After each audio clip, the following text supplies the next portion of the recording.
Reiniciamos la transmisión, programa Visión Global Más Plus, segmento número 4, programa 221. Recordamos la etiqueta de la semana: Pueblo venezolano juró con Maduro. Recordamos nuestro número de contacto para que se comunique con nosotros: 412-065-1749, y vamos de inmediato a la sección Visión Geopolítica. Visión Geopolítica. Tenemos como tema de introducción: Fuerzas Armadas de Yemen continúan ataques contra portaaviones estadounidenses y objetivos israelíes.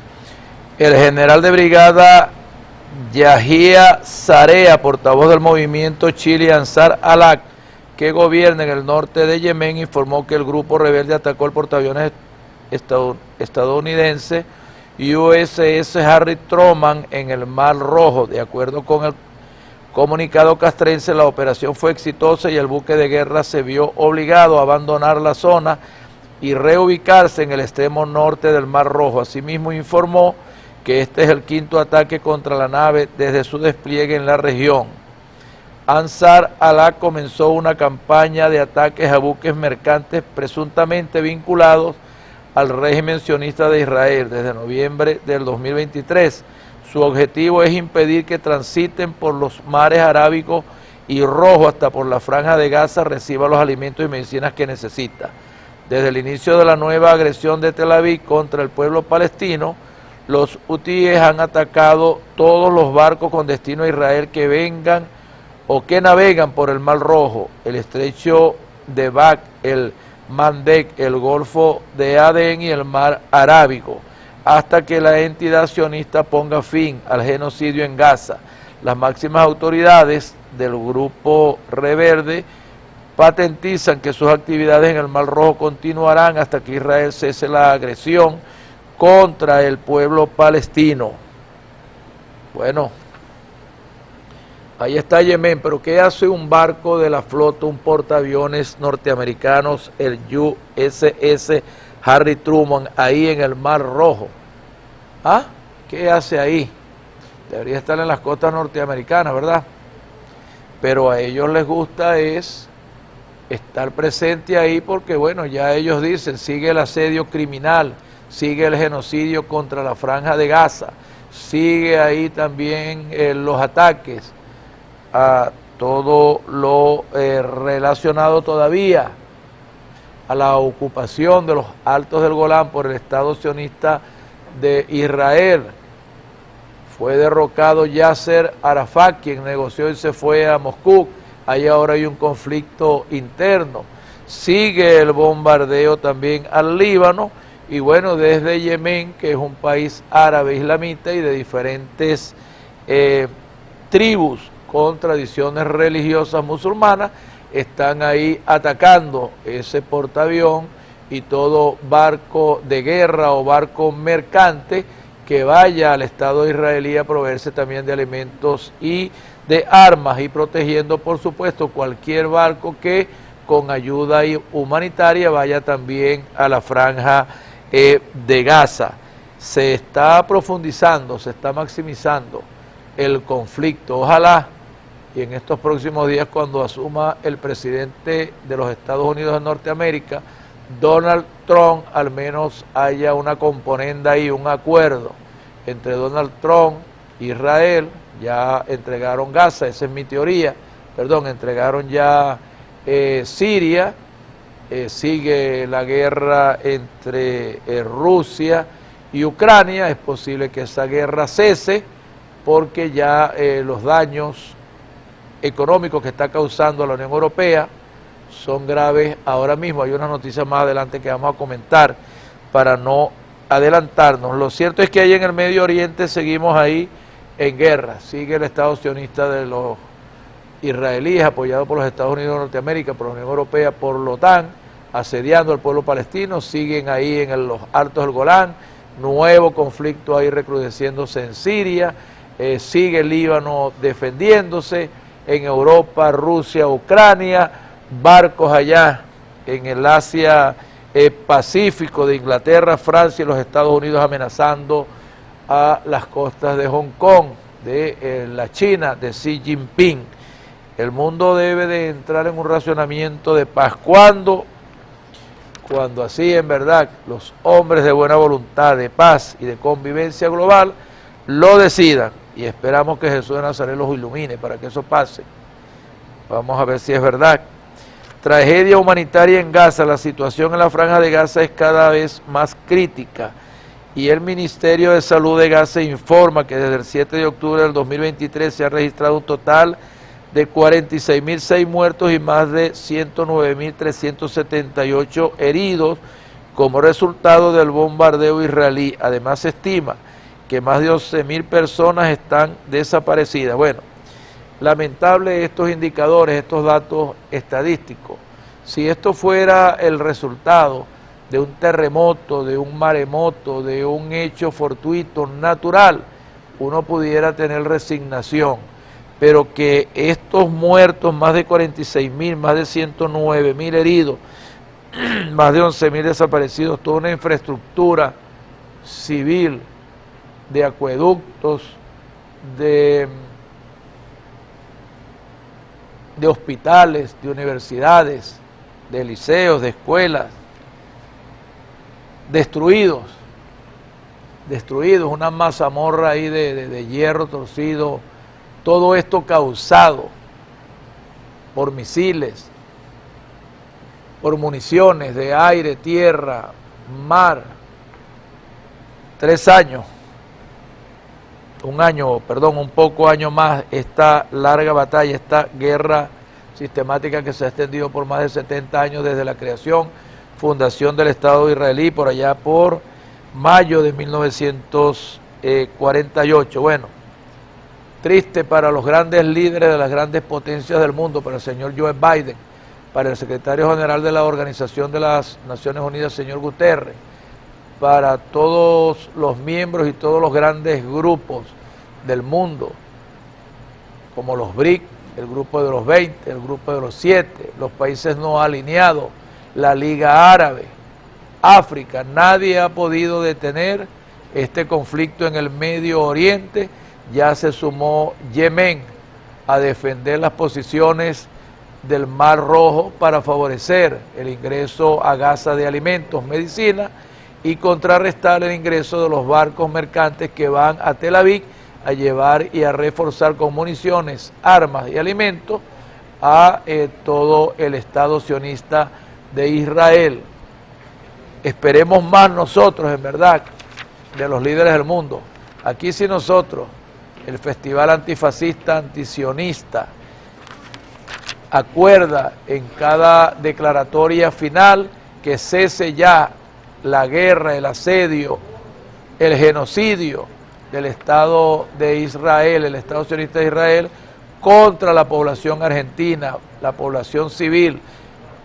Gaza no tiene ejército, Gaza tiene un movimiento de milicias Hamas que está ahí prácticamente resistiendo, igual como está resistiendo Hezbollah allá en el Líbano.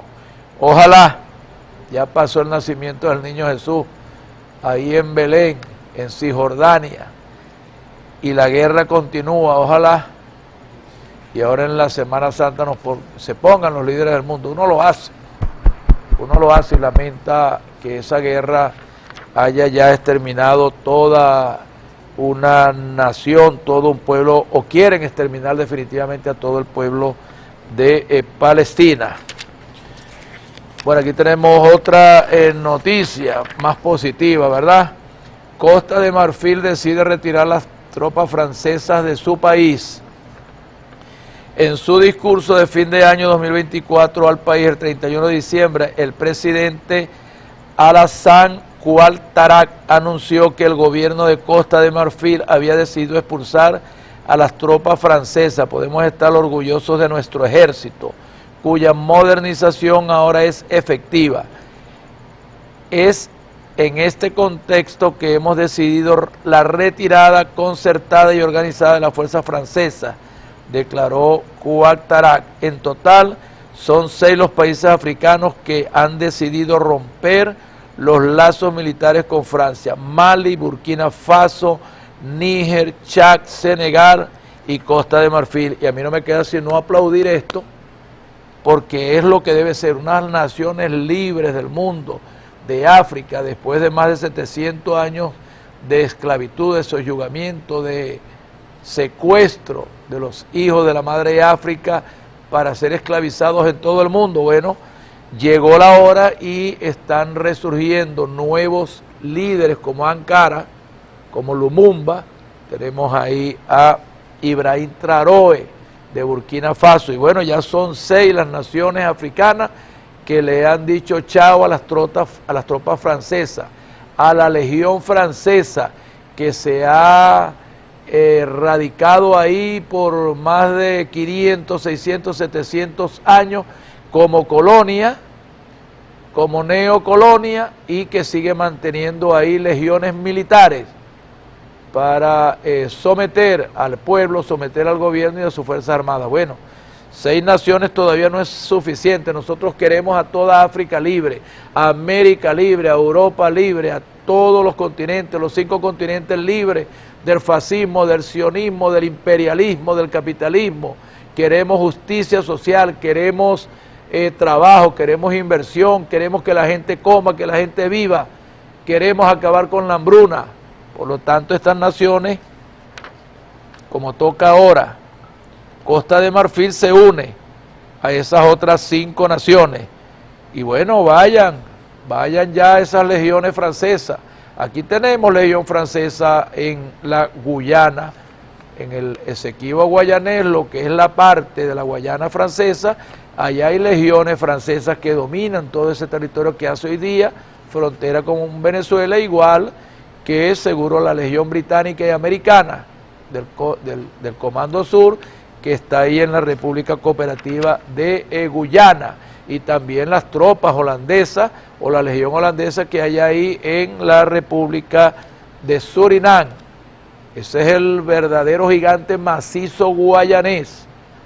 Hacia el oeste el Esequibo es nuestro, 159.500 kilómetros cuadrados de territorio lleno de minerales, materiales, oro, agua. Ahí tenemos de todo, una desembocadura, 400 kilómetros lineales de costa. Bueno, más al este tenemos la República Cooperativa de Guyana, Surinam, cuya capital es Paramaribo, y la Guyana francesa, cuya capital es Cayena. Eso muchas veces ha sido utilizado de puente y tránsito para abastecer el nordeste de Brasil, hacia el sur-sur, y hacia el noreste, bueno, Trinidad y Tobago. Nosotros conocemos muy bien nuestro territorio. Lo que queremos es que las legiones de cualquier país del mundo, de cualquier imperio del mundo, se vayan ya, definitivamente, de repúblicas libres y soberanas. Aquí tenemos Europa, decadencia y caída. En el año 2050 no va a haber ninguna economía europea entre las 10 más importantes del mundo.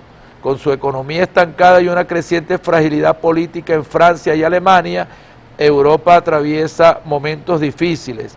A eso se suma la guerra en Ucrania y el regreso a la Casa Blanca de Donald Trump, quien ha amenazado con imponer aranceles a las industrias europeas, que podría desatar una guerra comercial muy dañina para los exportadores de la región.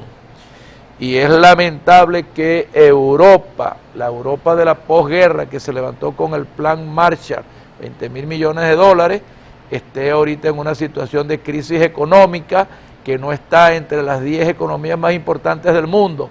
Bueno, este año se debilitó más. ¿Por qué?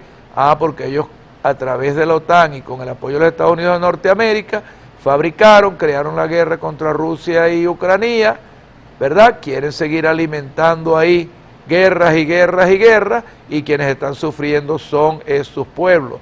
Si no hay producción, si no hay generación de empleo, si no hay generación de riqueza, las economías, por supuesto, se estancan, y hay ciclos de recesión, hay ciclos de auge, hay ciclos de crecimiento. Bueno, síganle parando ahí al imperio norteamericano, a Joe Biden.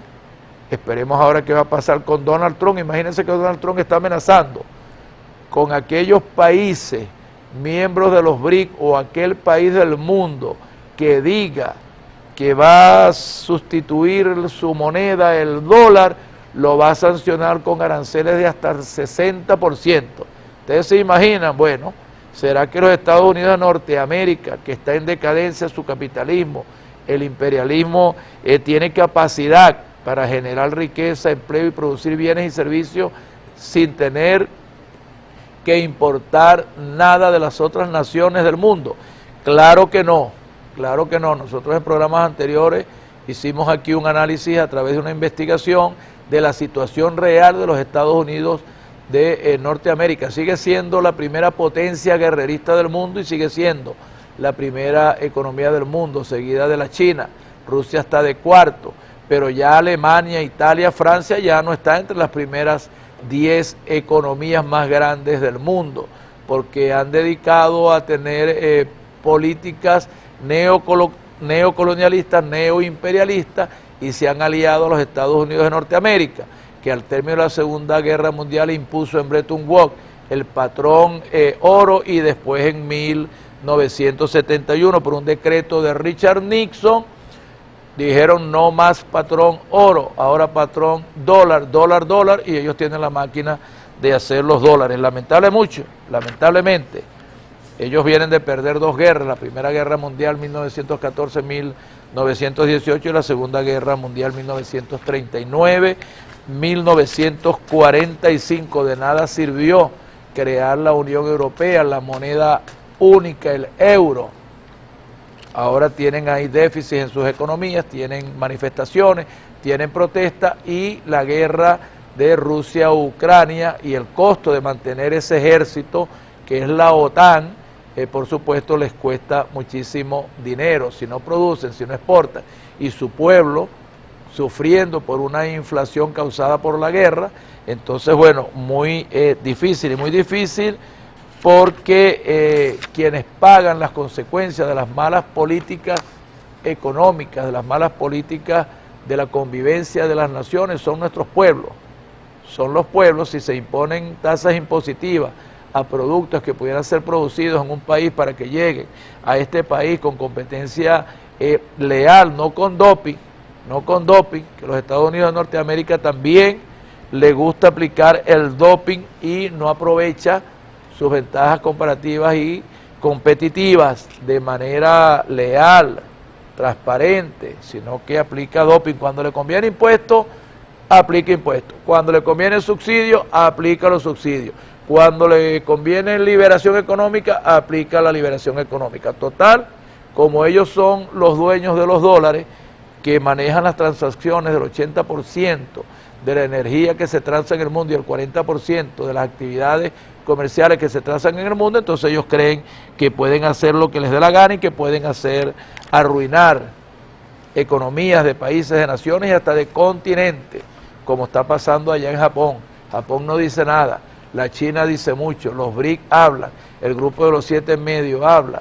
¿Qué pasó con el Fondo Monetario Internacional? ¿Qué pasó con el Banco Mundial? ¿Qué han hecho? No hacen nada, absolutamente nada. ¿Por qué?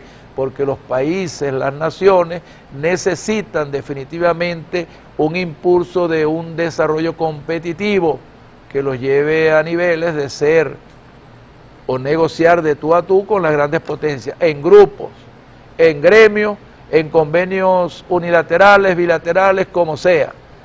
Pero denle a los países del mundo que tienen las materias primas la oportunidad de tener los regímenes políticos, los regímenes económicos y los regímenes de cómo comercializar sus productos, sus materias primas y sus bienes y servicios. Bueno, ahora sí, vamos al tema central de visión geopolítica. Y yo mismo le coloqué el triunfo como venezolano, como ciudadano venezolano. Me indigna ver cómo este señor criminal, mafioso, Álvaro Uribe Vélez, se viene a la frontera y da un discurso ahí con 200 personas, terminó el discurso a huevazo, pues, ahí había mucha gente y lo agarraron a huevos de gallina, huevos de pollo. Y entonces el tema central es Narcotraficante Álvaro Uribe Vélez solicita invasión militar de fuerzas militares extranjeras para derrocar al presidente Nicolás Maduro Moro. Me hago responsable. Conozco bien la historia reciente de Colombia, los lazos que este señor tiene con el narcotráfico, con el crimen organizado, pero no es que lo conozco yo ahí, no, es que los mismos Estados Unidos de Norteamérica lo tienen.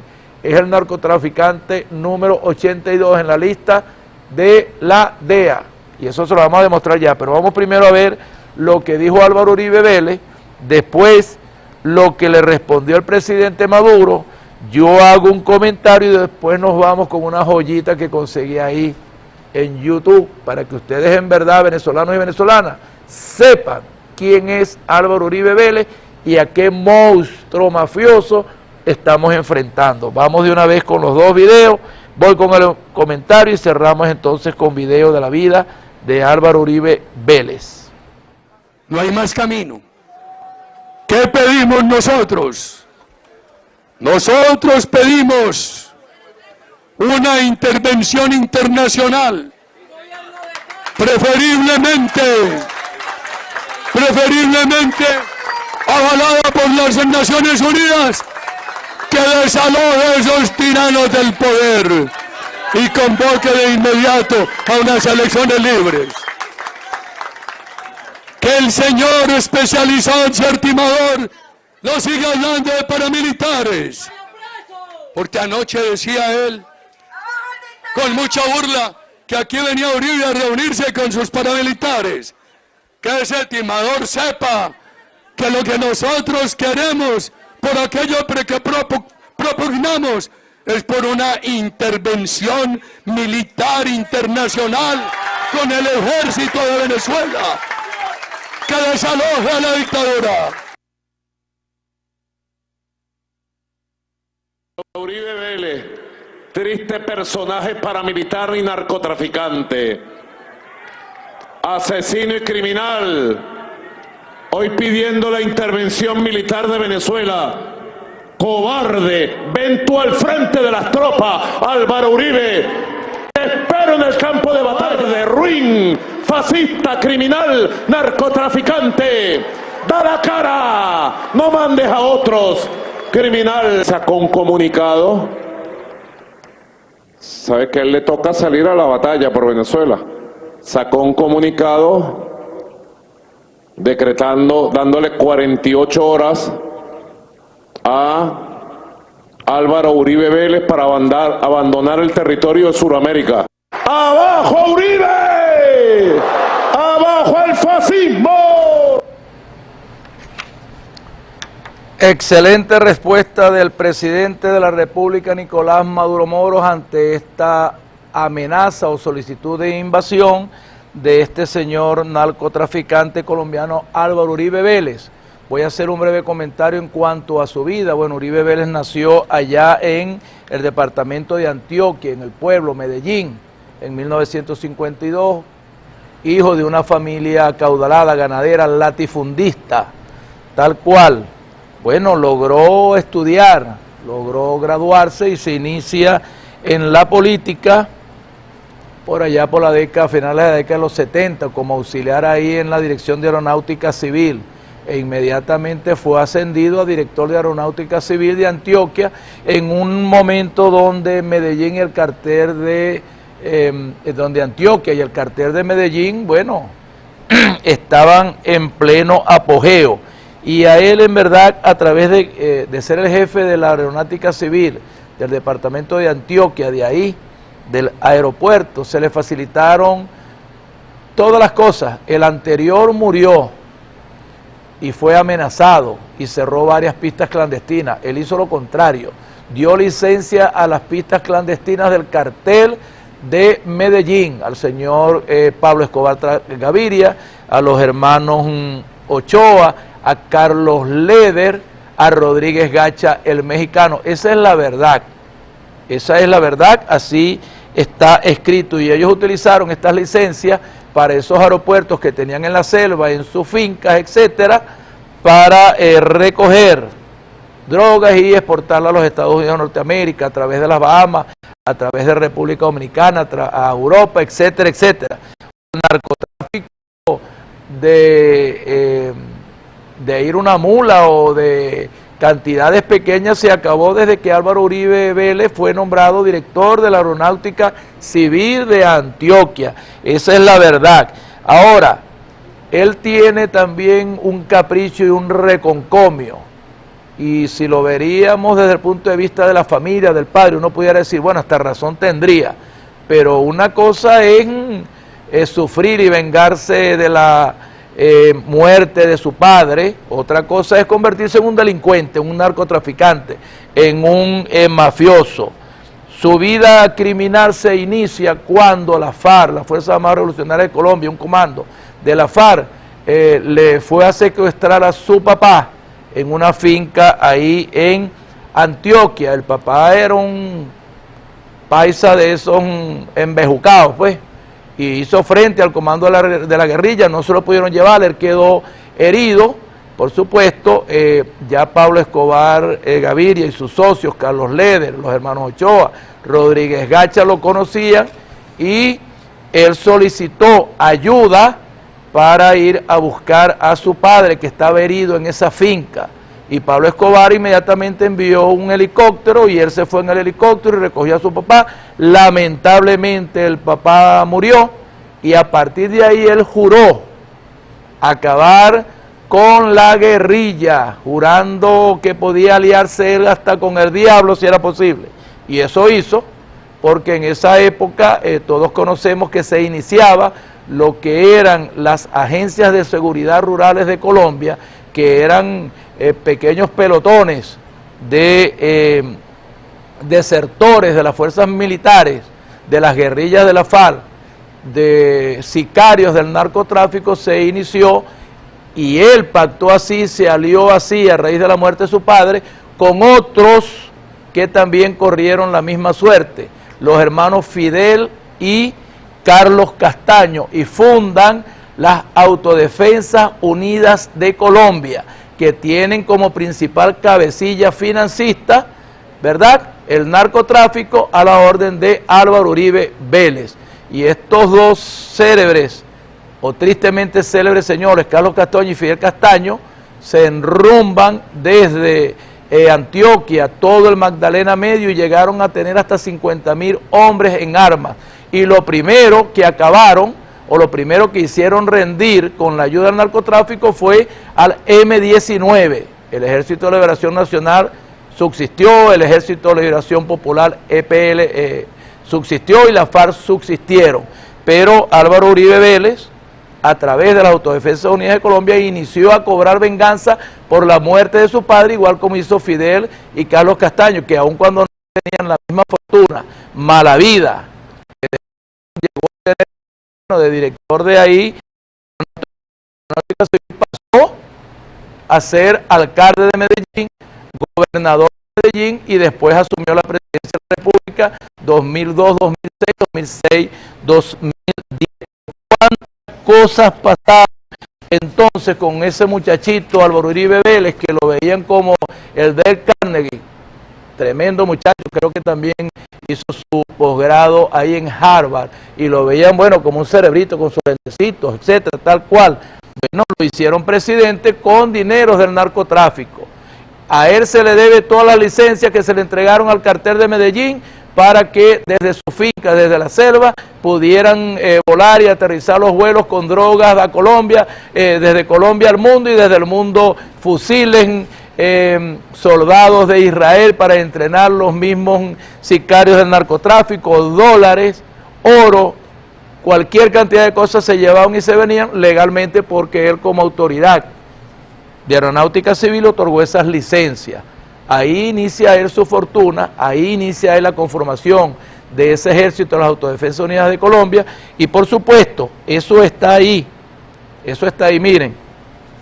Para 1982, en la lista de la DEA, todos sabemos lo que es la DEA, la Agencia de Drogas de los Estados Unidos de Norteamérica, aparecían 106 narcotraficantes de Colombia solicitados en extradición, e Iván Duque era el número 82. De ahí para abajo venía Pablo Escobar Gaviria era el 79, ahí estaban los hermanos Ochoa, y también venían otros, Carlos Leder, Rodríguez Gacha. Bueno, ya lo que pasó con el cartel de Medellín ya todos sabemos. Unos fueron extraditados, por cierto, por ahí volvió en estos días y fue recibido casi como héroe, el último varón de la familia Ochoa. A Rodríguez Gacha, el mexicano, lo mataron con su hijo. Pablo Escobar también lo mataron las Autodefensas Unidas de Colombia. Y así él se fue entarimando y llegó a la presidencia siendo el narcotraficante número 82 en una lista de la DEA. Eso no es mentira, eso está ahí. Es el tutor de Iván Duque. El presidente Santos no le paró mucho, él se disgustó. Santos logró que las Fuerzas Armadas Revolucionarias de Colombia, Ejército del Pueblo, la FARC, se reunieran en La Habana, Cuba, en Ginebra, en Venezuela, y se lograra entre el 2012 y 2016 unos acuerdos de paz que él boicoteó y obligó a un plebiscito, donde el plebiscito dijo no al acuerdo de paz, pero después pasó al Congreso y en un maquillaje que le hicieron, bueno, con bombos y platillos celebraron ese acuerdo de paz chucuto que no se terminó de cumplir, y por eso grandes fuerzas de la guerrilla, de la FARC, se han rearmado. Otros se han organizado con el crimen organizado, otros se han organizado con el narcotráfico, pero hay una parte de la FARC, de Iván Márquez, que se rearmó porque no se cumplieron en el campo los acuerdos de paz que se firmaron en la costa colombiana en el año 2016. Hasta Santos recibió, recuerdo, el Premio Nobel de la Paz. Bueno, Iván Duque lo trata como, le hace una pregunta a un periodista y dice, ¿qué opina de Álvaro Uribe Vélez? Un hombre honorable, dice él. Bueno, vamos a preguntarle al Mono Mancuso, que fue el más sanguinario jefe paramilitar después de Carlos Castaño y de Fidel Castaño, que está diciendo, después que fue extraditado a los Estados Unidos de Norteamérica, y está hablando allá en Colombia todo lo que tiene que hablar. Bueno, esa es la realidad, pero lo que yo estoy diciendo es la investigación, es la lectura. Un hombre de 65 años, he vivido esa época de lo que ha sido la barbarie del narcotráfico colombiano, la barbarie de la guerra del Ejército de Liberación Nacional, de la FARC, del EPL, del M-19, e indigna que este señor, que es un delincuente, que es un narcotraficante, que es un jefe mafioso, que está en una lista de extraditables para los Estados Unidos de Norteamérica, venga a la frontera de Venezuela, ahí en Cúcuta, y solicite la invasión de fuerzas militares extranjeras de países vecinos, la misma Colombia, o países de Centroamérica. Pide el aval de la Organización de las Naciones Unidas, porque como él es un mafioso, un mercenario, y él fue jefe de un ejército paramilitar, 50.000 hombres en armas. Y ustedes saben lo que es mantener 50.000 hombres en armas, la comida, el uniforme, el apertrechamiento, etcétera. Bueno, cada hombre cuesta $7.500. Eso le cuesta a un ejército mantenerse con un fusil, un uniforme, unas botas, la comida, el agua y todo lo que tenga que mantenerse. Bueno, ¿y con qué mantenía eso? Con el narcotráfico. Él también es, y se me pasaba por alto, el que inventó el tema de los falsos positivos.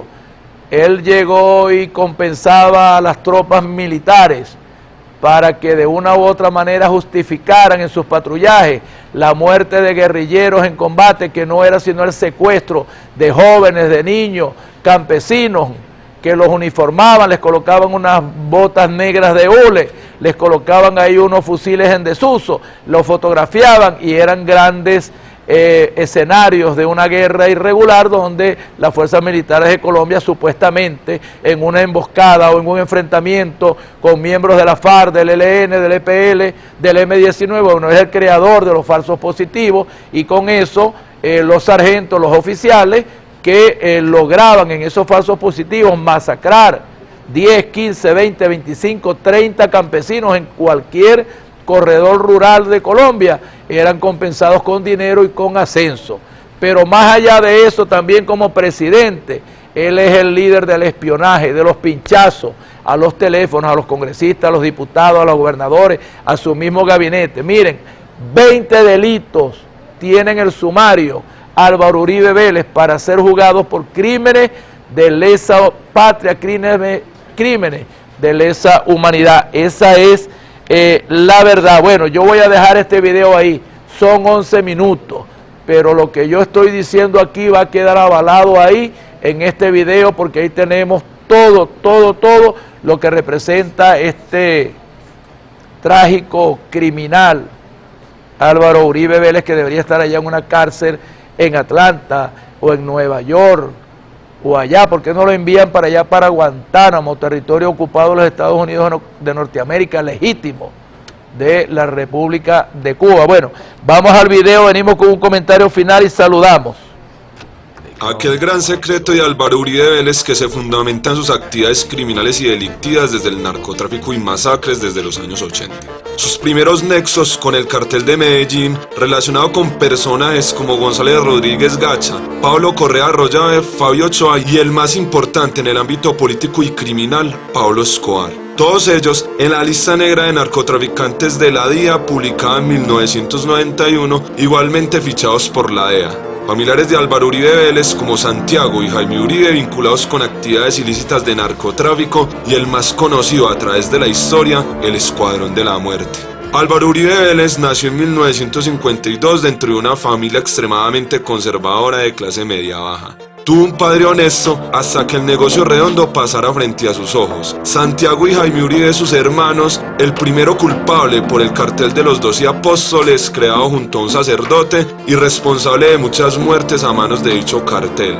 Jaime, por su parte, mantenía lazos muy estrechos y amistosos con Pablo Escobar, igualmente relacionado con negocios de narcotráfico que lo llevaran a su condición de preso.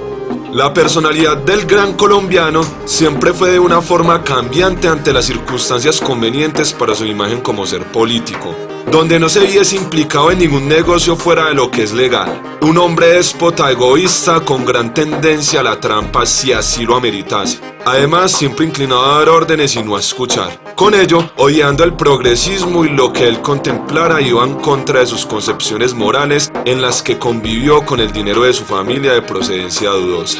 Uno de sus más tenebrosos secretos existentes en libros y documentos bibliográficos, como es habitual para quienes quieren conocer un poco más de este macabro personaje. Incluso la razón por la que su padre yacía 3 metros bajo tierra, que él mismo se lo achaca a las FARC, con la ayuda de Fabio Ochoa al regar el mismo rumor, y los nexos narcoparamilitares que este le heredó a su amado hijo con una talla de presidente. Su padre, por su parte, era un hombre que, al igual que lo aprendió su hijo, de relaciones necesarias y amplias siempre y cuando le significara proteger o producir algún interés que a él le importase. Estas mismas relaciones que decidieron por la vida de Alberto Uribe Sierra. Álvaro Uribe empieza su carrera en la narcopolítica como director de la Aeronáutica Civil, en el gobierno de Julio César Turbay Ayala en 1981, en reemplazo de Fernando Uribe Sr., quien después de ser alcalde de Medellín es llamado por Turbay a ser parte de la aeronáutica. Él aceptó y con el compromiso necesario con el cargo hizo los primeros cierres de aeropuertos clandestinos que transportaban cargamento de marihuana al exterior, quien fue asesinado un mes después de su posición como director de la aeronáutica en 1980 tras negarse a realizar actividades ilícitas, órdenes que venían de poderosos narcotraficantes a quienes les negó la licencia que solicitaban para el transporte de drogas, cerrando aeropuertos clandestinos donde transportaban toneladas de cocaína. Posteriormente a la muerte de Uribe Sr., se murmura que el nuevo director de la Aeronáutica Civil, Álvaro Uribe Vélez, no duraría mucho por amenazas de los grandes narcotraficantes. Pero es tal coincidencia que sus 2 años como director los logró sin ningún rasguño, ni atentando a su dignidad mucho menos. Alguna amenaza, y la razón fue que durante su cargo se expidieron permisos y demás actividades ilícitas a reconocidos narcotraficantes del cartel de Medellín, como lo fue Pablo Escobar, Carlos Leder, Jorge Ochoa Vázquez y Samuel Alarcón. En 1981, cuando se posesiona a Álvaro Uribe Vélez como director de la Aeronáutica, concede la primera licencia a un político reconocido y distinguido por sus estrechos nexos con la mafia, Jaime Cardona. Iván Duque Escobar, gobernador de ese entonces, padre del actual presidente de Colombia, Iván Duque, al enterarse de esto, pide inmediatamente que se le diga quién habría hecho tal proceso, pues los ponía en cierta forma en riesgo, ya que Jaime Cardona era tan reconocido por sus actividades ilícitas. A quien un asesor le responde que era un hijo de Alberto Uribe Sierra, a lo que él respondió que lo verdaderamente importante era que él supiera quién era el personaje a quien le otorgó la licencia, que poco después fue condenado por narcotráfico. En 1982, Álvaro Uribe Vélez fue nombrado alcalde de Medellín por el entonces presidente Belisario Betancur, ya que en aquel entonces era por nombramiento y no elegido por voto popular, pero tras 5 meses de su candidatura fue obligado a renunciar por nexos con Pablo Escobar en proyectos de construcción de un barrio y la siembra de árboles patrocinadas por el reconocido narcotraficante de la época. 2 años más tarde fue concejal de Medellín. En 1986 fue senador, donde aprobó la reforma pensional, reforma al trabajo, entre otras leyes que hoy en día nos causan repulsión de cómo este personaje ha manipulado a todas las entidades políticas, favoreciendo a su misma clase social. Entre 1995 y 1997 fue elegido como gobernador de Antioquia, donde se desató la historia de sangre en Colombia y un apoyo a grupos paramilitares y las convivir a consideración de María Soledad Betancur. Con ese apoyo se dotaron de armas de largo alcance, radios de comunicación de avanzada tecnología, carros, motos, subametralladoras, ametralladoras, fusiles, revólveres, lanzacohetes, rockets y morteros, lo cual les dio una importante capacidad operativa, una dotación para atacar a la sociedad civil, intimidar, desplazar, apropiarse de las tierras de los campesinos y hacer del miedo la estrategia más fuerte para la sostenibilidad de su proyecto. El 7 de agosto del 2002, con gran apoyo de los grupos al margen de la ley, se posiciona como presidente electo de Colombia. A inicios de su primer mandato, hizo estrechos lazos con el presidente George Bush para tener así un soporte y protección ante las instancias legales y judiciales, defendiendo su interés y su seguridad. Si bien todos los colombianos hemos conocido su personalidad camaleónica, podemos asegurar que pese a su pasado de odio a las relaciones norteamericanas, ahora era su estrategia para mantenerse impune ante cualquier acusación que llegase a perjudicar su presidencia. Álvaro Uribe Vélez, además de querer defender sus intereses y seguridad, hizo un pacto a la vista de toda la población colombiana. Permitió el ingreso de altos militares norteamericanos, mercenarios israelíes y británicos que le permitieron gozar de lo que más deseaba, su impunidad. Pero con ello atentaba contra la población más vulnerable, el campesinado de Colombia. A partir de este momento se vivió las fumigaciones extensas a sectores dañando sus cultivos y peor aún no contando con los daños a la salud de las personas y familias que habitaban los sectores atacados con este químico comprado a Monsanto. Una forma más de entregarle al país al gobierno de los Estados Unidos. Así fue como en este periodo existió la más grande represión en Colombia. Muchos comentarios rumoran que no existieron protestas en su candidatura porque no se podía salir a protestar porque te mataban, te encarcelaban o te desaparecían. Represión bajo el Estatuto de Seguridad, donde gran número de sindicalistas y opositores políticos fueron abordados por brigadas militares, muchos de ellos encarcelados, desaparecidos y asesinados, mientras que los escuadrones de la muerte y la fluctuación de droga gozaban de su facilidad y libertad para el comercio. Álvaro Uribe, con su personalidad imponente, era quien les besaba los pies al gobierno de Estados Unidos para que aquellos nexos criminales expuestos por la DIA no se develaran en Colombia. Lastimosamente no funcionó. No se sabe realmente cuáles fueron las causas donde el gobierno estadounidense se viera en la necesidad de hacerlo saber. Podría llegarse a contemplar como una amenaza frente a su pacto con dicho gobierno, por el cual el 2 de agosto del 2004, por medio de la US Intelligence, se publicaba sus nexos narcotraficantes, apareciendo él como el número 82 de 106, además de militares y reconocidos políticos colombianos. En el número 79 se encontraba Pablo Escobar y en el número 82 Álvaro Uribe Vélez, el gran colombiano. para aquella publicación del entonces presidente Álvaro Uribe Vélez. Aquella descripción que le dan al narcotraficante número 82 como político y senador Álvaro Uribe Vélez colaboró con el cartel de Medellín en actividades delictivas como el narcotráfico tanto en Colombia como también contando con los registros de negocios en el exterior que hasta ahora andan en investigación. Involucrado en actividades con el narcotráfico, expedientes de los Estados Unidos, además de la muerte de su padre gracias a estos nexos criminales, hizo que tomara la decisión de luchar por el puesto de Jorge Ortega, aprovechándose de su amistad con Pablo Escobar en su travesía por la política. Así es como este personaje criminal intenta luchar contra la ley de extradición desde su postura como senador. Uno de los escándalos más grandes de la época, puesto que Uribe estaba bajo el mando de los estados norteamericanos. Ante esta afirmación, donde lo catalogaban del narcotraficante número 82, la Casa de Nariño decide negar la participación del macabro personaje en todas las actividades delictivas en las que estaba involucrado, porque Colombia dependía de esas actividades como forma de gobierno. Según el comunicado, el intento de desmentir lo que siempre fue y ha sido Álvaro Uribe Vélez, también hicieron un comunicado que él no habría llegado al Congreso entre 1986 y 1991 por el movimiento político de Pablo Escobar, que su postura como presidente frente a la extradición nunca habría cambiado. Según reportes del The New York Times, ayer, Uribe y otros políticos de los años 90 fueron reportados por la Embajada de Estados Unidos en Bogotá, repetidamente con relación a las supuestas relaciones de algunos de ellos con gente del narcotráfico. Apoyando su básico argumento en las 170 extradiciones que había hecho. Fake news en épocas electorales y sin pruebas. Nunca he recibido dinero para mis campañas. He pedido que se le entregue a gerentes que han sido personas totalmente honorables. En 1990, mi campaña la gerenció José Roberto Arango.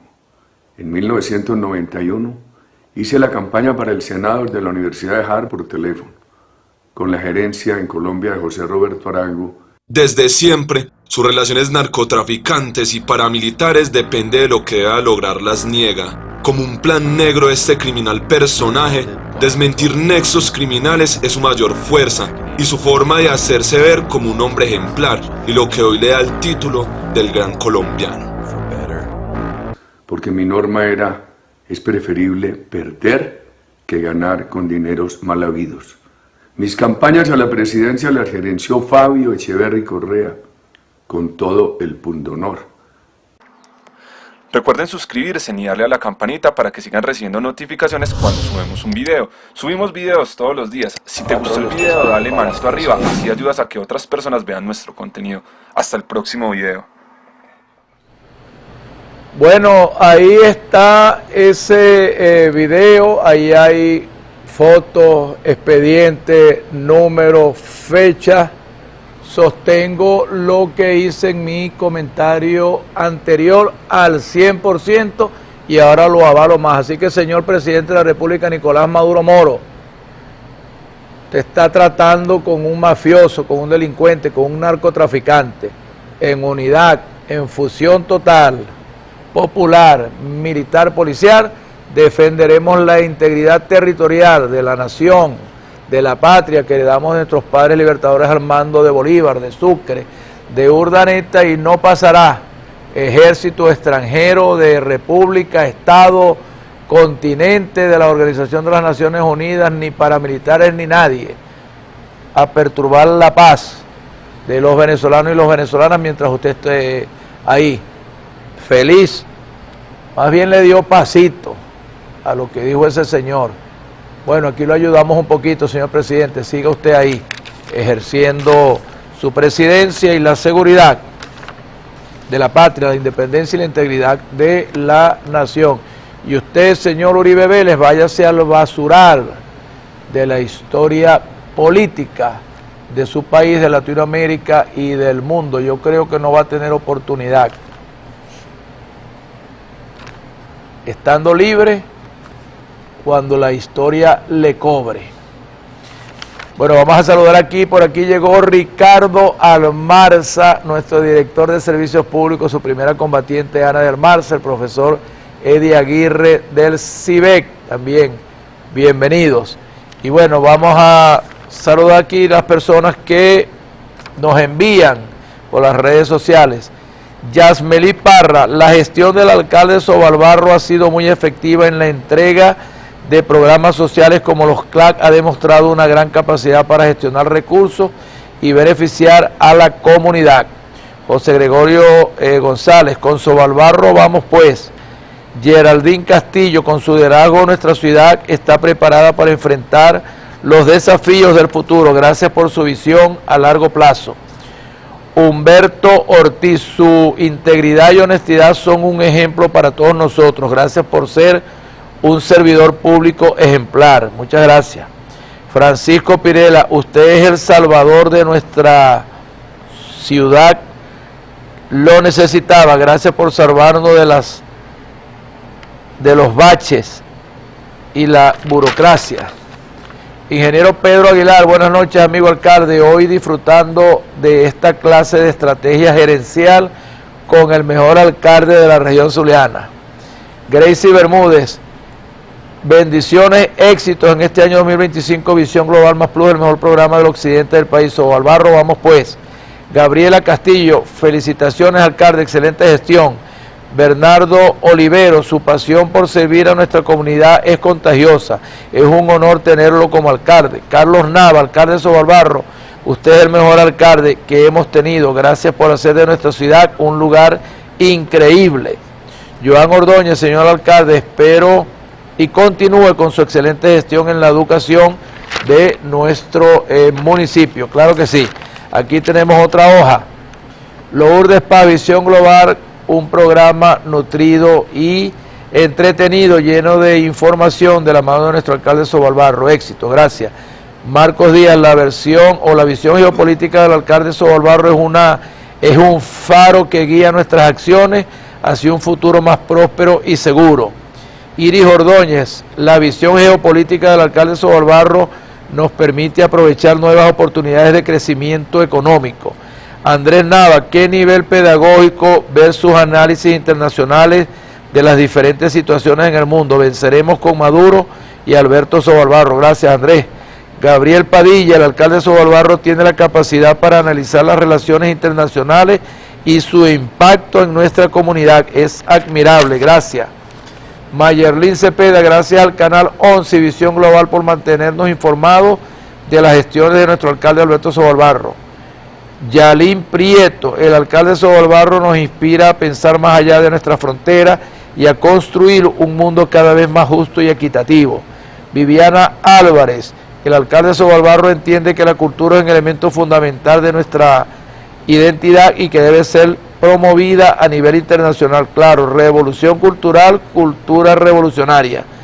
Mariana Carrullo, Álvaro Uribe con Venezuela y Maduro no podrás. Bendiciones, señor alcalde de Sobalbarro. Bueno, gracias a todos ustedes. Vamos de inmediato a un video de cierre de este segmento número 4 y venimos con el segmento número 5, Visión Global Más Plus, programa número 221. En Transnistria se apagó la calefacción central debido al corte del tránsito de gas ruso a través de Ucrania. Sus autoridades informaron que ya no se suministrará calefacción y agua caliente a la población ni a las instituciones y organizaciones presupuestarias. Se hace una excepción para las instituciones médicas y de protección social que brindan tratamiento hospitalario a los ciudadanos. Todavía hay electricidad. La central térmica de Transnistria tiene reservas de carbón suficientes para al menos 50 próximos días. Esto sucede después de que Rusia se negó a suministrar gas a Moldavia por rutas alternativas que no sea a través de Ucrania, exigiendo el pago de la deuda de gas que Moldavia no reconoce. Además, con el cese del tránsito de gas a través de Ucrania, no habrá otra fuente de suministro de gas ruso a Transnistria. El problema solo podrá resolverse si la República comienza a comprar gas a Ucrania o a Moldavia. Pero en primer lugar esto resultaría demasiado caro y provocaría un aumento de las tarifas de los servicios públicos y en segundo lugar esto podría tener consecuencias geopolíticas ya que daría a Ucrania o a Moldavia una herramienta de control político sobre Transnistria. Para Moldavia, el corte del tránsito del gas ruso también causará problemas, aunque en menor nivel. Este país no compra gas ruso para sus propias necesidades desde hace varios años. Sin embargo, hasta ahora recibía electricidad barata de Transnistria producida a partir de gas ruso. Estos suministros ahora han sido bloqueados. Como resultado, Moldavia también ya ha implementado medidas de ahorro de energía que afectan a las empresas que consumen mucha energía, al alumbrado público, a la iluminación de tiendas y otros locales comerciales, así como el funcionamiento de ascensores y escaleras mecánicas.